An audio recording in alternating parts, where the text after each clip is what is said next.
Joseph Davison walked out of that interview with $2.17 in his pocket, a soaking wet jacket, and the kind of shame that sits in a man's chest like a stone he can't put down. He had no idea that the most powerful woman in the city had just seen something in his resume that made her knock over a full glass of water on her $4,000 suit, cancel a press conference with 300 journalists waiting, and sprint down 20 flights of stairs in the rain just to stop him from disappearing into the crowd. Not because she wanted to give him a job, but because a little girl smiling in his resume photo was wearing a pendant that had been locked inside a dead woman's coffin for 6 years, and that little girl was worth more than $4 billion to the wrong people who were already circling the block in black SUVs. Before we continue, please tell us where in the world you're watching from. We love seeing how far our stories travel, and it proves that powerful stories resonate everywhere. Joseph Davison had been preparing for that interview for 3 weeks. He had printed his resume on the expensive paper, the kind that costs 4 times more than regular paper and feels heavier in your hands. He had borrowed his neighbor Mr. Okafor's iron to press his shirt the night before. He had woken up at 5 in the morning to make sure Maya had a good breakfast and that her school bag was packed and that she was out the door with enough time for him to take 2 trains and a bus across the city to get to the Chavangard building by 9. He had rehearsed his answers to every possible question he could think of. He had practiced his handshake. He had looked at himself in the bathroom mirror and told himself that today was going to be different. It was not different. The hiring manager's name was Gerald, and Gerald was the kind of man who had never struggled for anything in his life, and therefore had very little patience for people who had. Gerald looked at Joseph's resume for about 90 seconds, asked 3 questions, and then told Joseph that a 7-year employment gap was essentially a deal breaker in their current hiring climate. He said it politely, the way people say cruel things when they want to feel good about themselves afterward. He thanked Joseph for coming in. He shook his hand. And then Joseph found himself back in the lobby, walking past the marble floors and the expensive art and the framed photos of the senior leadership team, and then through the revolving door and out into the rain. Joseph stood on the sidewalk for a moment and just let the rain hit him. He was 39 years old. He had a daughter who needed school supplies and a landlord who had already extended his grace period twice, and an electricity bill sitting on the kitchen counter that he had been turning face down every morning so he didn't have to look at it. He had $2.17 in his pocket, and he had just been told very politely that he was unemployable. He started walking toward the bus stop. He did not know that on the 20th floor of the building behind him, Jennifer Chow, the CEO of Chavangard Global, a woman whose decisions move markets and whose name appeared on the short list of the most influential people in American finance, had just picked up his resume from the stack on her desk, glanced at the family photo he had attached to the bottom, and gone completely still. He did not know that Jennifer had then knocked her water glass off the desk without noticing, had told her assistant to cancel the press conference, had grabbed her jacket and run for the stairwell, and was currently taking the stairs 2 at a time in 3-inch heels because she could not afford to wait for the elevator. He did not know any of this. He was just a man walking in the rain, trying to figure out what he was going to tell his daughter when he got home. He had made it about half a block when he heard someone call his name. He turned around, and Jennifer Chow was jogging toward him across the wet pavement, holding his resume against her chest, her hair coming out of its arrangement, rain hitting the shoulders of her white blazer. She was breathing hard by the time she reached him, which told Joseph that she had not taken the elevator. She looked at him with an expression he could not read. It was not the professional warmth of someone about to offer him a job, and it was not the concern of someone who had forgotten to give him something. It was something closer to the look a person gets when they know something bad is coming and are trying to figure out how much of it to say out loud. She told him her name, as though he might not know who she was. He knew who she was. He had looked at her photo in the lobby on his way in that morning and thought she looked younger in person than in the magazines. Joseph asked her if there was a problem. Jennifer looked over her shoulder at the street behind her. It was a quick look, casual enough that someone who wasn't paying attention would have missed it. Joseph was paying attention. He looked too, and he saw a black SUV idling at the far end of the block with its engine running. Then he looked the other way and saw another one. Jennifer looked back at him and said that yes, there was a problem, and that she needed him to come with her right now, and that she would explain everything but not here, not on the street. Joseph asked her why he should go anywhere with a woman he had met 30 seconds ago. Jennifer held up his resume and pointed to the photo of Maya. She said the pendant around his daughter's neck, the little gold sun with the blue stone. She needed to know where it came from. She said it as though the answer mattered enormously, which made Joseph feel suddenly protective in a way he couldn't explain. He told her it had belonged to Maya's mother, that Elena had left it for Maya before she died. Jennifer's face did something complicated when he said that. She nodded slowly, like someone receiving information they already suspected but had been hoping was wrong. She said, "Mr. Davison, your daughter is in danger, and so are you, and I need you to trust me for the next 10 minutes. Joseph looked at the two black SUVs. He looked at Jennifer. He thought about Maya, who was at school right now, sitting in her third-grade classroom drawing horses in the margins of her notebook, completely unaware of any of this. He went with Jennifer. She took him through the loading dock at the back of the building. Where a car was waiting with a driver she called Marcus. They drove for 20 minutes through the city without talking, and then Marcus pulled into the parking structure of an office building in Midtown that had no signage on the outside. Jennifer led Joseph through a service entrance and up 2 flights of stairs to a room that looked like it had been set up as a temporary workspace. A folding table, a few chairs, a laptop, a whiteboard with nothing written on it. There were blackout curtains on the windows. Joseph sat down in one of the chairs and looked at Jennifer and told her he was done waiting for an explanation. Jennifer sat across from him. She put his resume on the table between them. She said she was going to tell him some things that were going to be very hard to hear, and she needed him to let her finish before he reacted. Joseph said fine. Jennifer told him that Chow Vanguard Global was not simply a financial firm. It had begun 30 years ago as a partnership between 2 families, the Chow family, which her uncle Harlan had represented, and the Voss family, which had been led by a man named Raymond Voss. The 2 men had built the company together from almost nothing into one of the most powerful private financial institutions in the world. But 8 years ago, Harlan Chow had discovered that Raymond Voss had been using the firm's offshore infrastructure to move money for some very dangerous people. Not the gray area kind of dangerous. The kind of dangerous that left bodies in places where bodies were not supposed to be. Harlan had confronted Raymond. Raymond had not taken the confrontation well. Within a month, Raymond Voss was dead, officially of a heart attack, quietly of something that was never investigated properly, and Harlan had taken full control of the company. But before Raymond died, he had created a legal structure around his share of the company's assets. A trust.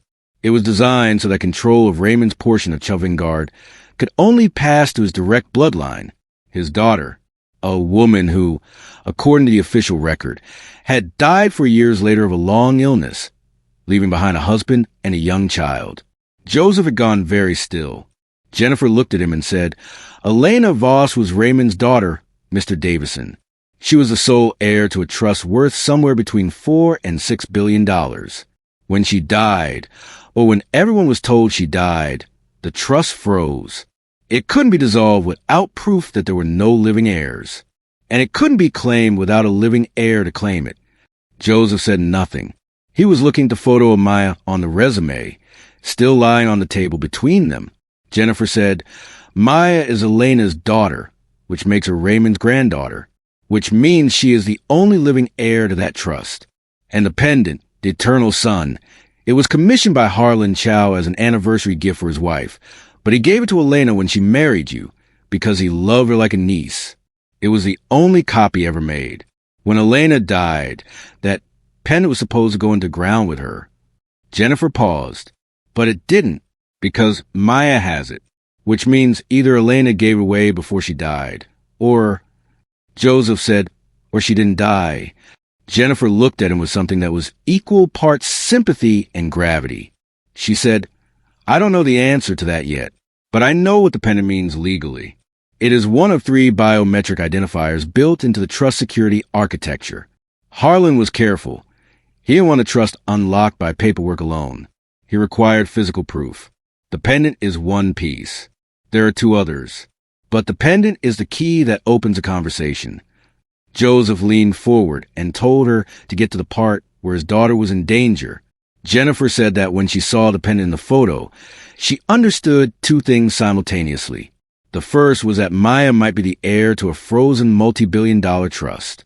The second was that 3 members of Chow Vanguard's current board of directors had spent the last 2 years trying to have that trust legally dissolved. They had hired lawyers, filed motions, and paid for private investigations to confirm that there were no living heirs. Because if the trust was dissolved, the assets reverted to the general company pool, which those 3 board members controlled. They were not going to be pleased to discover that the heir they believed did not exist was actually a 9-year-old girl who had just walked into their building on her father's resume. Joseph asked how those board members would even know. Jennifer said they had access to everything that passed through the building systems. Every resume submitted through the application portal was scanned and logged. The photo would have been flagged by facial recognition before Gerald even read Joseph's name. And even if the facial recognition hadn't caught it, someone on the board's payroll had eyes on the building security feeds. Joseph thought about the 2 black SUVs idling on either end of the block. He looked at Jennifer and said, "You came after me to give me a job." Jennifer said, "No." Joseph waited. Jennifer said, "I came after you because I saw the photo and I knew that if you walked away with that pendant visible on that resume, you had about 20 minutes before Alistair Thorne's people found you. I came after you to get you off that street." Joseph asked who Alistair Thorne was. Jennifer said he was a man who ran the board's security operations and who had, on 2 documented occasions, made problems disappear in ways that had nothing to do with lawyers or courts. She said this the way people say things they want the other person to fully understand without having to state it plainly. Joseph understood it plainly. He stood up and said he needed to get to his daughter's school right now. Jennifer said that was already being handled. She said she had called the school and had a trusted person, someone outside of Chow Vanguard, someone she was certain was not compromised, picking Maya up and bringing her here. She said Maya would arrive within the hour. Joseph told her that she had better be right about that.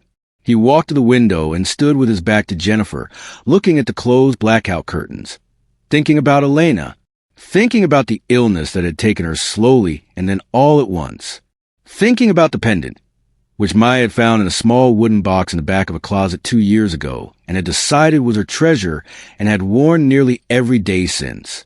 Thinking about what it would mean if the pendant had not been buried, if Elena had deliberately left it behind, if the death he had grieved for 4 years was something other than what he had been told. He did not say any of this out loud. He just stood at the window and breathed. Behind him, Jennifer's phone buzzed on the table. She picked it up. Joseph heard her go quiet in a way that made him turn around. Her face was the face of someone reading something they were afraid of. He crossed the room and looked at the screen before she could stop him. It was an alert. 3 words and a number. The 3 words were a name, Maya Davison, and the number was a dollar amount that Joseph's mind refused to process correctly the first time he read it, because the number had too many zeros. It was a bounty notice. Alistair Thorne had already put a price on his daughter's head. Joseph set the phone down on the table very carefully, the way a man sets down something that he is afraid of dropping, because of what happens when it hits the floor. He looked at Jennifer. He said, in a voice that was quieter than he intended, "How long has that been up?" Jennifer said she didn't know. She said she had only just received the notification through a back channel she monitored. She said the alert had been distributed through a private network that Thorne used for contract work, and it had gone out to at least a dozen people. Joseph asked her what she had actually planned to do when she ran out after him. What the plan was specifically. Jennifer said the plan was to get him and Maya somewhere safe, and then figure out how to get Maya's claim on the trust legally established before Thorne's people could intercept them. She said if Maya's claim was formally recognized, eliminating her became pointless. The trust would be in motion, the legal proceedings would be public, and Thorne and the board would lose their window. Joseph said that sounded like a plan that had a lot of steps between where they were now and safety. Jennifer said that was accurate. Joseph sat back down in a chair and looked at the ceiling for a moment. He thought about the 3 weeks he had spent preparing for that interview. He thought about the bus fare he had counted out that morning and the electricity bill he had turned face down on the kitchen counter. He thought about how the biggest problem he had woken up with today was figuring out what to tell Maya if the job didn't come through. He thought about how different his life had been 24 hours ago, and how it was apparently not going to be anything like that again for a very long time. He looked at Jennifer and said, "Tell me everything you know about Alistair Thorne." Jennifer told him. Alistair Thorne had started his career in the military and had ended it in the kind of private security work that militaries officially disapprove of and unofficially depend on. He was 51 years old, and he had worked for Chow Vanguard's board for the last 6 years, which meant he'd been on the payroll, since almost exactly the time the trust had frozen, and the board had started trying to dissolve it. Jennifer had never been able to prove that Thorne had done anything illegal in her firm's name. She had tried. She had brought in 2 separate outside auditors and a law firm whose senior partner she trusted with her life. Every time, Thorne's records were clean, not normal person clean, but the kind of surgically, impossibly clean that told Jennifer that someone with very specific skills had spent a lot of time making them that way. She told Joseph all of this while they waited for Maya to arrive. She told him about the board members. Their names were Prescott, Leong, and Hartwell, and how they had gradually consolidated their influence over the past 5 years until they controlled enough votes to move the company in whatever direction they chose. She told him that she had been fighting a quiet war with them for 2 years, trying to protect the parts of the firm that her uncle had built with integrity, and losing more ground than she was gaining. Joseph listened to all of it. He was good at listening. It was something people had always said about him, that he had the quality of stillness that made people trust him with information, because he received it without reaction and without judgment, just absorbed it and held it. Elena had told him once that it was a thing she loved first about him, that quality of stillness, that he made her feel like nothing she said would be turned against her. He pushed that thought aside and focused on Jennifer. Maya arrived 40 minutes later, brought by a woman named Carol who Jennifer described as her most trusted personal aide and who was visibly not anyone's idea of security operative. She was a small woman in her 50s with reading glasses on a beaded chain and a canvas tote bag that said, "I'd rather be at the farmer's market." But she brought Maya safely through the door, and that was everything. Maya came in looking curious rather than frightened, because Carol had apparently told her it was a special surprise and that her dad was already there. When she saw Joseph, she ran across the room, and he caught her and held her in the way a father holds a child when he has recently been reminded, very vividly, that her safety is not something he can take for granted. Maya asked if they were going on an adventure. Joseph told her yes. They were going on an adventure. Maya said she needed to know if there would be snacks, because Carol had not mentioned snacks. Carol produced a granola bar from the canvas tote bag. Maya accepted this as satisfactory. They moved again 2 hours later, when Jennifer determined that the first location was no longer secure. She would not say how she knew. She just said there was a protocol she ran, and that the protocol had given her a number she didn't like. They went out through the service entrance again, into a different car this time, a nondescript silver sedan that Jennifer said was registered to a shell company with no connection to her name. They drove south, then east, then south again, through parts of the city that got quieter and more industrial with each turn. Maya fell asleep against Joseph's shoulder in the back seat. Joseph looked out the window at the city moving past and thought about structure. It was what his mind did when he was stressed. It defaulted to the language of his training, to load-bearing walls and stress points, and the way that pressure, if it found a weak joint, could bring down something massive in a direction no one expected. He had been a structural analyst for 11 years before the gap that Gerald had found so disqualifying, and the part of his brain that had done that work never really went offline. He was always, underneath whatever else he was thinking, assessing the integrity of things. He was assessing the integrity of Jennifer's plan, and finding it had some significant weak points. He told her this quietly, over Maya's sleeping head. Jennifer asked him what he meant. He said that her plan depended on reaching the point of legal recognition, getting Maya's claim formally established, before Thorne's people reached them. But the legal process required going through institutions that Thorne almost certainly had contacts in. Courts, registrar offices, financial oversight bodies. Any formal filing would create a record, and any record would create a trail, and Thorne was good at following trails. Jennifer said she was aware of this. Joseph asked her if she had a way around it. She said there was one path that bypassed the standard legal channels. The trust had been set up with its own internal arbitration protocol, a clause that Harlan Chow had built in specifically for the scenario where the heir needed to be recognized without public disclosure. If Maya could be physically present at the Chauvin Guard vault, with the pendant and the other two identifiers, the trust's own legal architecture would recognize her claim automatically. No courts, no filings, no trail. Joseph asked where the vault was. Jennifer said it was in the basement of the Chauvin Guard building. Joseph looked at her. She said she knew. He said going back to the building was the single most dangerous thing they could do, because Thorne's people were certainly watching every entrance. Jennifer said she knew that too. She said the vault had a secondary access point, a service tunnel that connected to an old subway infrastructure decommissioned in the 1990s that ran beneath the block. She said she had known about it for years and had never told anyone, including Thorne. She said it was the one card she had been holding in reserve. Joseph thought about this for a while. Then he asked her how long it had been since anyone had been in that tunnel. Jennifer said she wasn't sure. A few years, at least. Joseph said that was going to be a problem, structurally speaking, and that he would need to know everything she could tell him about the tunnel's construction and age before he was willing to take his daughter anywhere near it. They ended up in the basement of an old building in the meatpacking district that Jennifer owned through a chain of holding companies so long that even her own lawyers had to look it up when they needed to contact her about it. The building was mostly empty. It had been a cold storage facility in a previous life, and it still smelled faintly of whatever had once kept cold. Jennifer set up her laptop and pulled up everything she had on the tunnel. Old city infrastructure maps, maintenance records from before the decommissioning, engineering reports from when the subway line was still active. Joseph looked through all of it.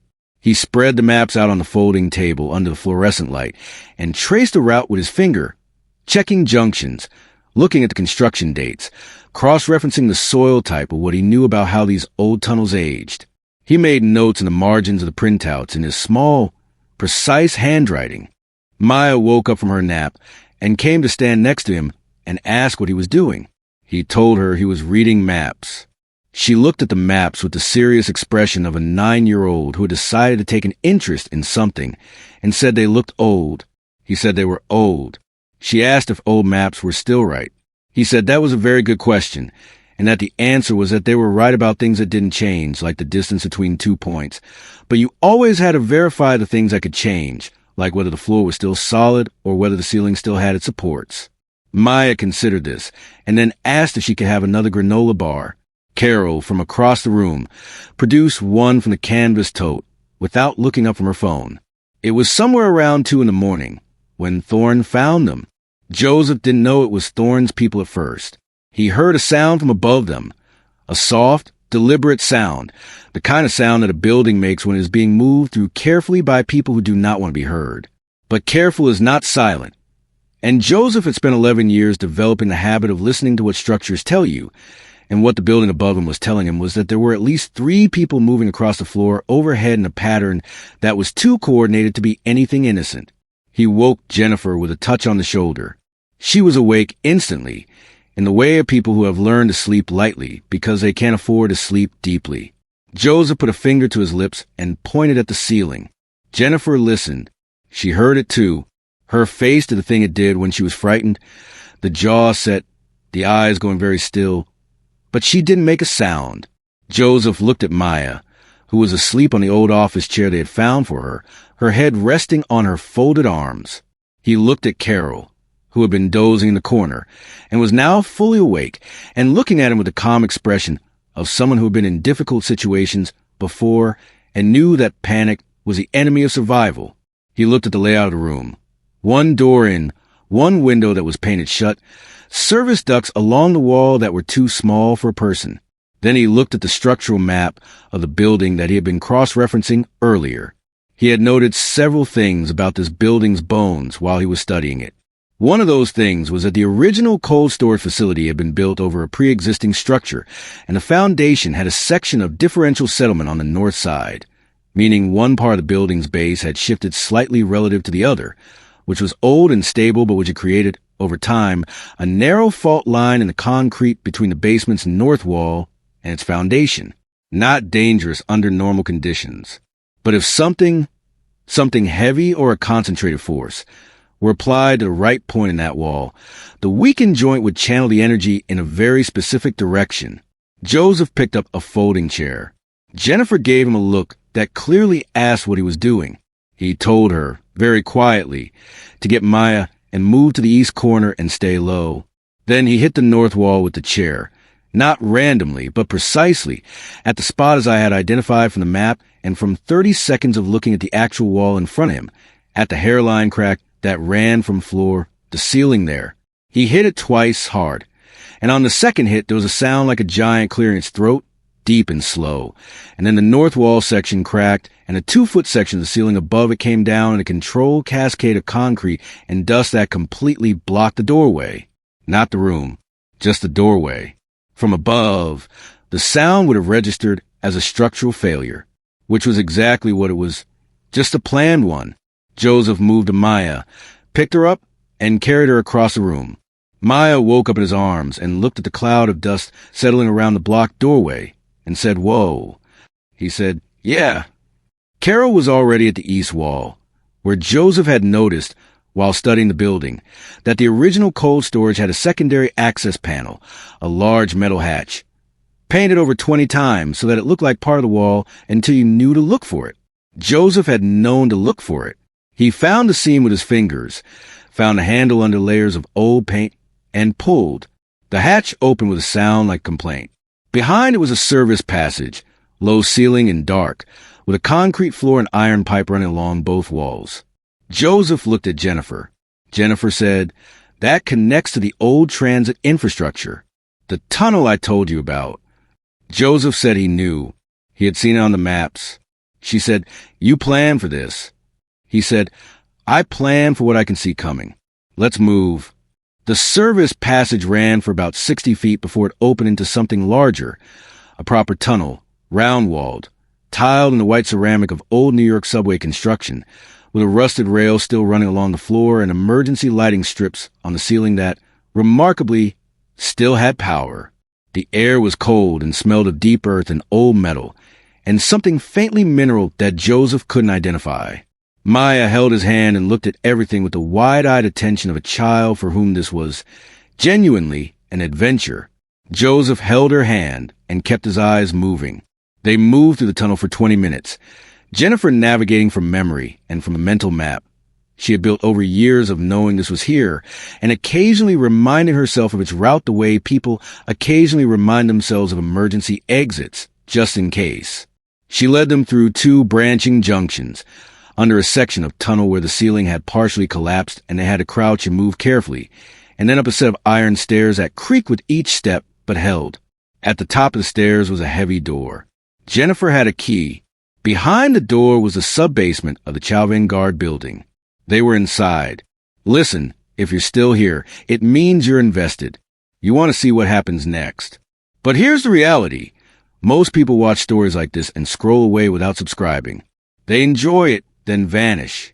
If this story actually matters to you, if you genuinely care about how it ends, hit that subscribe button.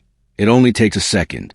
Otherwise, you'll probably forget this channel exists and miss all the other incredible stories I share. The sub-basement of Chavin-Guard Global was nothing like the lobby 20 floors above it. The lobby was designed to communicate power, marble, glass, space, silence. The sub-basement was designed to hold it. The walls were reinforced concrete, the lighting was functional and flat, and the air had the controlled, slightly recycled quality of a room that maintained its own climate independent of the building around it. There were no decorations.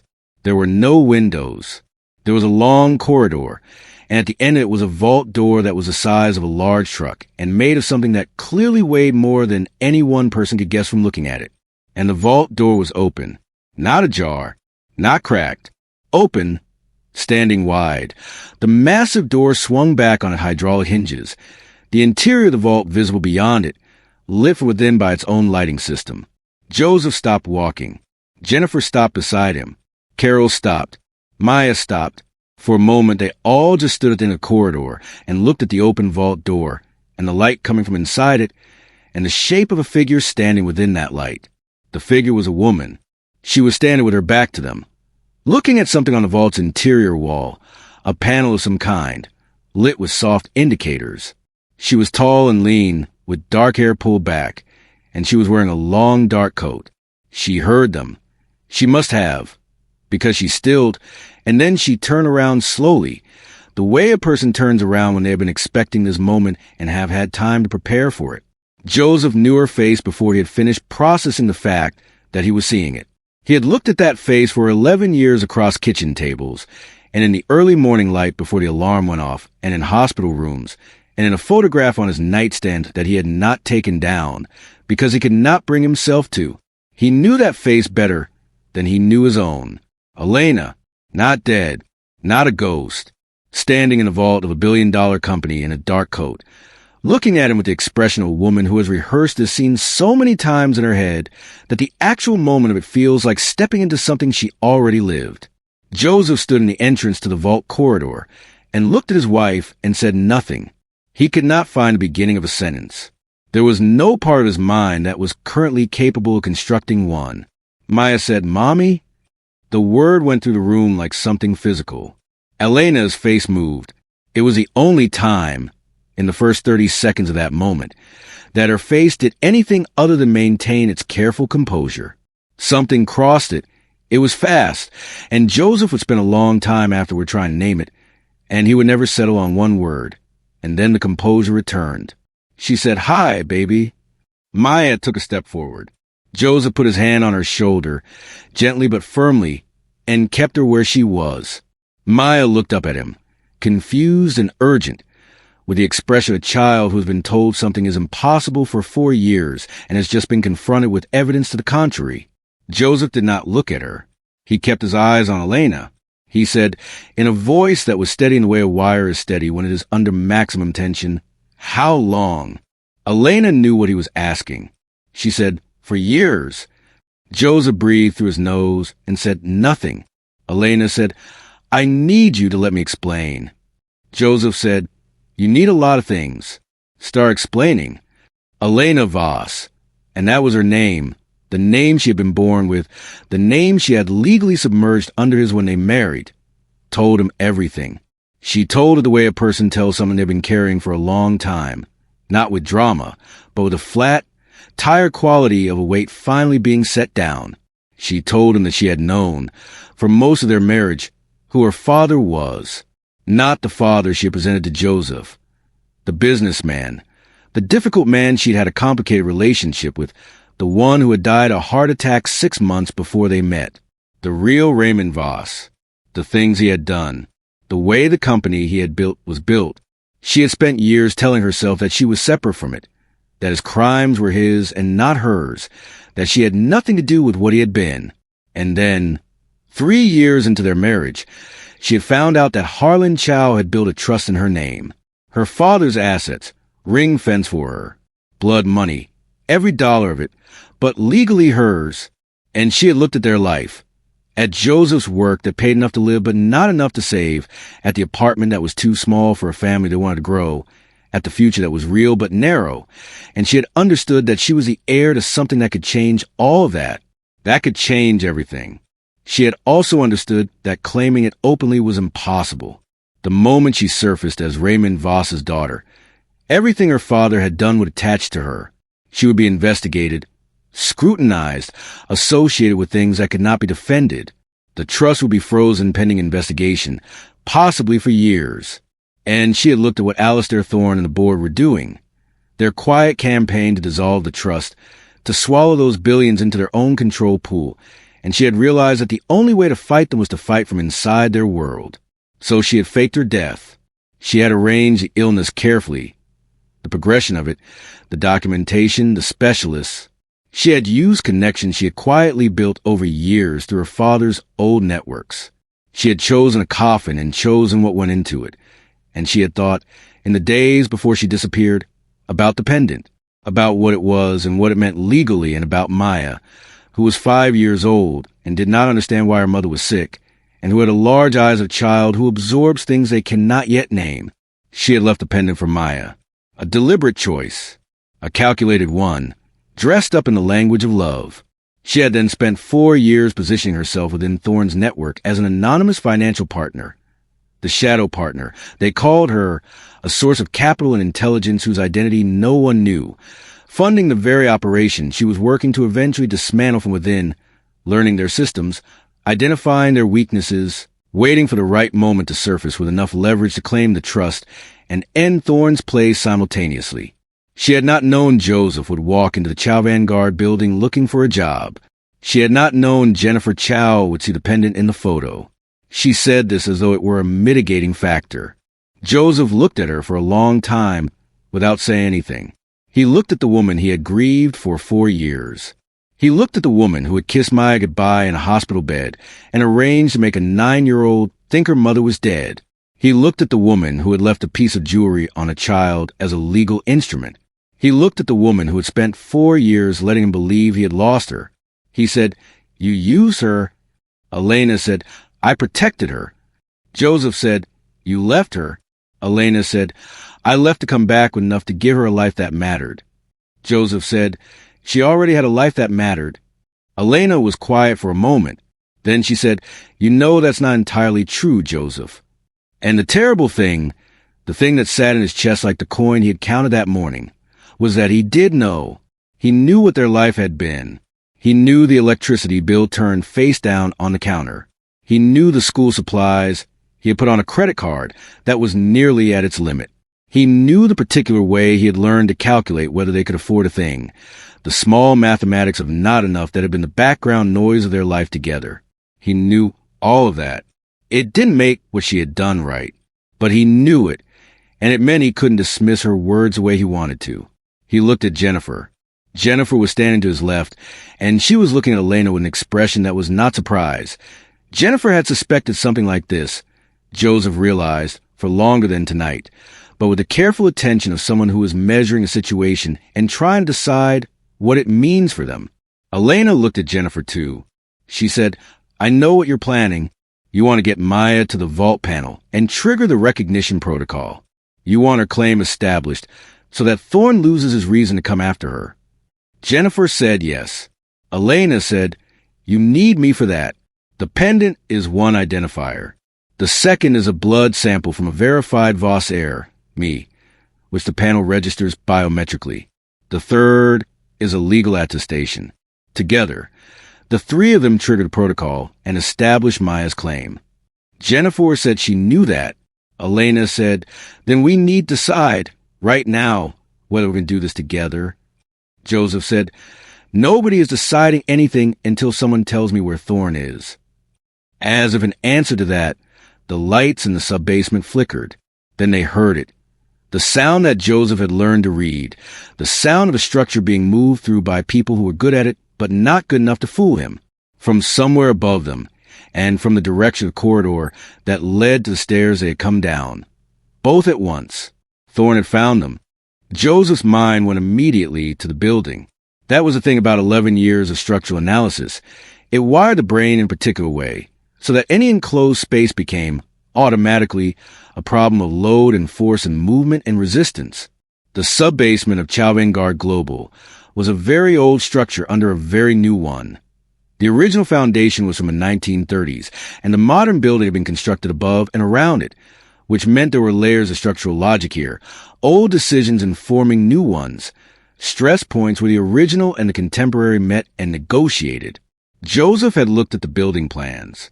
He had looked at them for the same reason. He always looked at plans, because plans are the first draft of reality, and the gap between the plan and the actual thing told you everything important.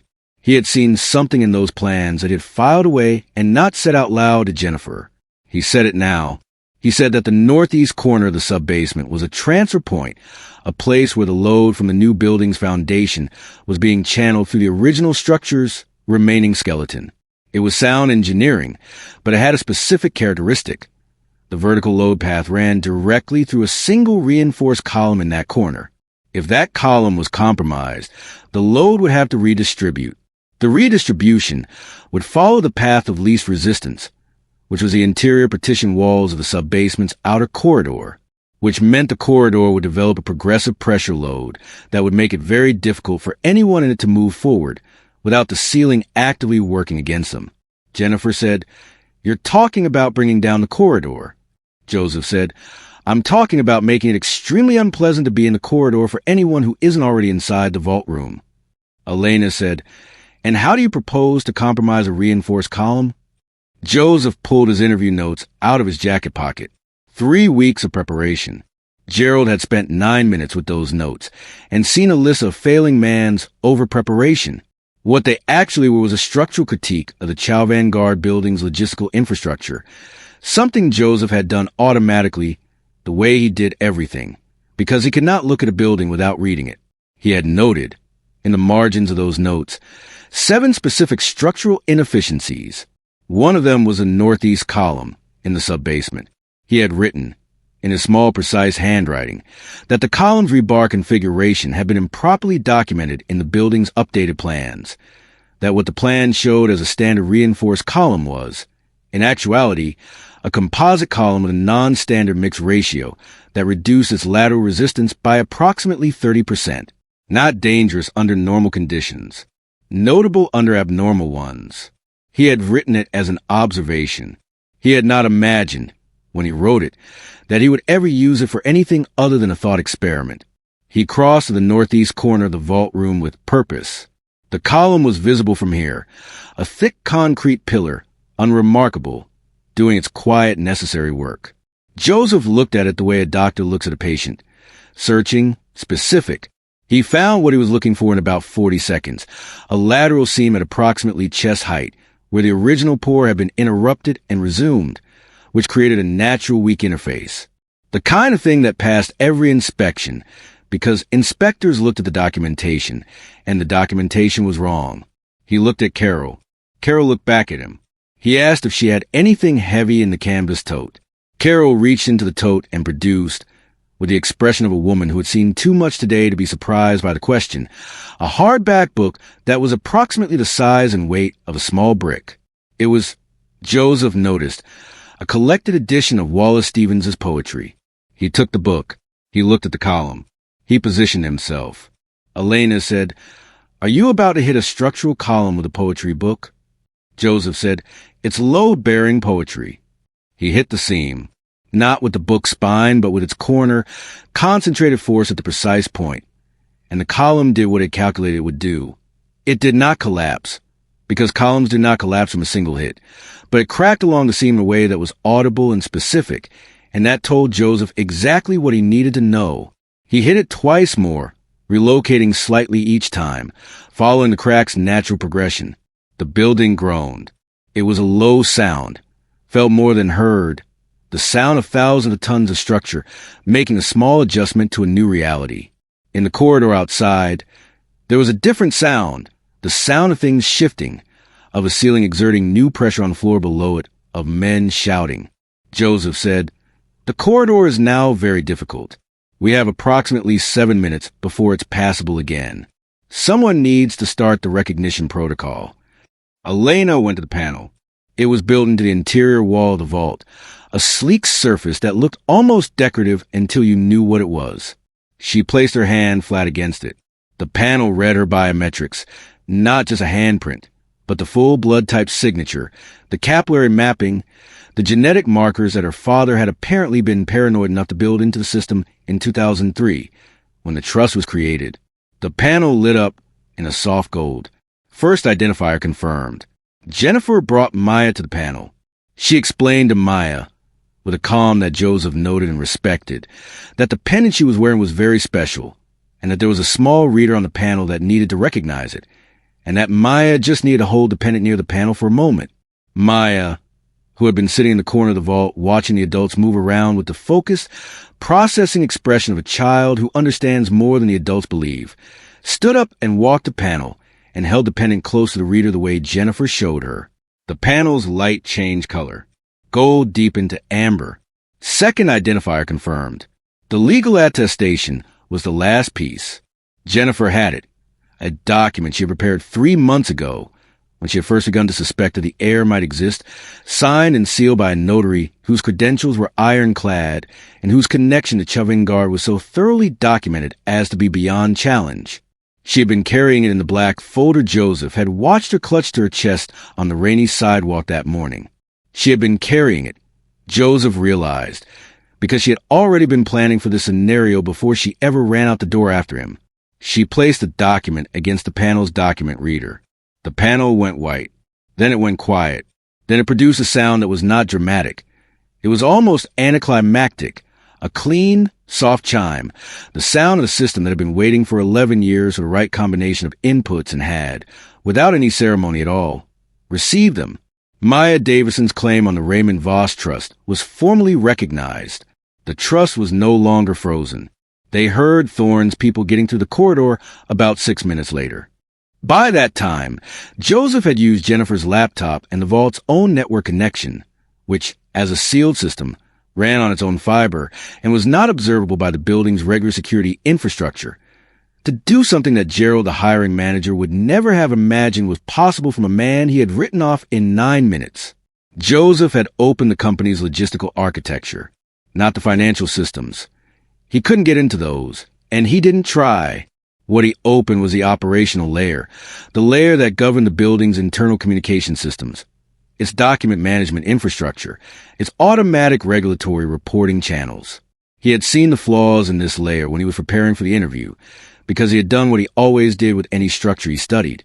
He had looked for where the load went when the system was stressed, and he had found the place where the architecture's choices created an unintended path. There was a reporting channel, a regulatory compliance channel, required by law, that automatically transmitted certain categories of documents to 3 different federal oversight bodies simultaneously. It was designed as a safeguard, a way of ensuring that the firm's compliance documentation couldn't be suppressed by any single internal actor. It was connected to the document management system in a way that was technically auditable but practically never monitored, because it only activated when documents were routed through a specific classification tag. Joseph tagged every document he could find related to Alastair Thorne's security operations, every financial record that connected the board members to Thorne's contracts, and every internal communication that referenced the Maya Davison bounty notice, including the alert that had appeared on Jennifer's phone, which Jennifer had forwarded to him, with the classification tag. The system routed all of it to the 3 oversight bodies at 3:47 in the morning. By the time Thorne's people broke through into the vault room, there were already federal notifications active. Not agents on the way. That would take hours. But the notifications themselves were enough. Thorne's people were contractors, not ideologues. They worked for money, and the math of their situation had just changed significantly. Their employer had a federal spotlight arriving with the dawn. The asset they had been contracted to eliminate was now legally protected by a recognized trust with a paper trail that was currently sitting in 3 government inboxes. And the structural consultant standing in the vault with a borrowed poetry book had just removed every incentive they had to be here. Thorne's team leader was a man named Vickers, and Vickers was intelligent enough to recognize a changed situation when he was standing in the middle of one. He looked at the scene in the vault room, the lit panel, the recognition confirmation on the screen, Joseph standing next to the panel with Jennifer on one side and Elena on the other, and Maya behind all 3 of them, holding the Eternal Sun pendant in one hand, and Carol's second granola bar in the other, and he made a decision that was purely pragmatic. He pulled his team back. They heard them go. The sub-basement went quiet. Joseph sat down on the vault room floor. He sat down because his legs informed him, very suddenly, that they had been waiting a long time to do this, and they were not going to wait any longer. Maya came and sat next to him. She leaned against his arm and looked at the vault door with the expression of a child who has had an extremely full day and is deciding how she feels about it. She said, "Dad." He said, "Yeah." She said, "Is Mom coming home?" Joseph looked at Elena, who was standing across the room with her arms folded and her face doing that thing where it was composed, but underneath the composure, something else was happening that she didn't want to display publicly. He thought about how to answer a question that did not have a simple answer. He thought about what Elena had said about the life they'd had, the life she'd left to try to build something else, the calculus she had made about poverty and money, and what a child needed and what a mother owed. He thought about whether he could untangle the parts that were true from the parts that were rationalization. He thought about the 4 years of grief, which had been real, and about the woman who had manufactured those 4 years deliberately, which was also real. He thought about Maya, who was 9 years old and had just met her mother in a bank vault at 4 a.m. after an evening that included a structural collapse, a tunnel, and a contested corporate recognition procedure. He said, "That's a conversation for tomorrow, when everyone has slept." Maya considered this with the seriousness of a child evaluating whether it was a real answer or a deflection. She apparently decided it was real enough, because she leaned her head back against his arm and did not ask again. Jennifer sat down against the opposite wall. Carol found, from the canvas tote bag, a travel-sized packet of almonds and a small bottle of water, which she divided between everyone in the room with the equanimity of a person who has decided that this is simply what the situation calls for. Elena sat down last, apart from the others, and looked at her hands. In the morning, actual morning, when the sky outside the city was turning the specific gray that preceded dawn, Joseph walked out of the Chavin Guard building to the loading dock with Maya's hand in his. He had $2.17 in his pocket, the same coins he had counted that morning, the previous morning, the morning that felt like it belonged to a different chapter of a book he hadn't known he was in. But Maya's claim was recognized. The trust was active. The 3 federal oversight bodies had received their documentation, and by now there were lawyers being woken up and calls being made, and a process in motion that would take months to fully resolve, but that had, last night, tipped past the point of no return. Prescott, Leong, and Hartwell were going to have a very difficult few months. Alistair Thorne was going to have a more difficult few years. Maya would not enter the foster system. Maya would not be a pawn in anyone's war. Maya would have resources that would take time to access and require oversight and probably generate enough legal paperwork to keep a small firm busy for 2 years, but that were real and that were hers. Joseph had not taken a job at Chavin Guard Global. He had been told he was unemployable by a man named Gerald and had proceeded, in the following 18 hours, to restructure the logistical architecture of a multi-billion-dollar corporation, execute a planned structural failure with a book of poetry, navigate a condemned subway tunnel, and trigger a federal oversight cascade that would reshape the firm's board composition before spring. He had not done any of it for the firm. He had done it for the 9-year-old walking next to him on the wet sidewalk, who was asking him whether they could get breakfast somewhere, because she was very hungry and the granola bars, while appreciated, had not been sufficient. He told her yes. They were absolutely going to get breakfast. She asked if they could get the kind with the good eggs. He checked his pocket. $2.17. He said, "We might need to find an ATM first." Maya said that was fine. She said she knew where there was 1-2 blocks over. Joseph looked at his daughter, at her face in the early morning light, at the eternal sun pendant resting against her collar, at the gap-toothed grin she gave him when she caught him looking, and he thought about structure, about how the integrity of the thing is not always found in its most visible parts, about how the most important load-bearing element in any system is often the one that looks, from the outside, like the least remarkable thing in the room. He thought that maybe Gerald had been right, in his own way, about the gap. 7 years away from the industry. 7 years of being a father and a caregiver and a grieving man and a person learning to count coins and make the math work. 7 years that looked like nothing on a resume and that had, as it turned out, made him exactly the person that last night had required. He took Maya's hand. They walked toward the ATM, and then toward breakfast, and then toward whatever came next. The story of Joseph Davison teaches us that the seasons of life that feel like failure are often the seasons that are building something in us that success never could. Joseph spent 7 years away from his career. Years that a hiring manager dismissed in 9 minutes as a canyon on a resume. But those same 7 years of grief, fatherhood, sacrifice, and learning to survive on almost nothing were exactly what made him capable of outthinking billionaires, navigating collapsed tunnels, reading structural flaws in the dark, and protecting his daughter when the world came for her all at once. The lesson is not that suffering is good, but that nothing you live through is ever wasted. The skills you build in your hardest seasons, the patience you develop in your quietest years, and the love you protect when you have nothing else are not gaps in your story. They are the load-bearing walls of it. Before you go, let me ask you something. If this story kept you listening until now, why not subscribe? A lot of people watch. A lot of people enjoy. But most never click that button. Don't just be a viewer. Be Be part of this. Like the video if it hit. Share it with someone who'd love it. Subscribe so you don't miss what's next. And drop a comment telling me your favorite part of the story. I really want to know what stood out to you. Oh, and be honest. Do you want part 2?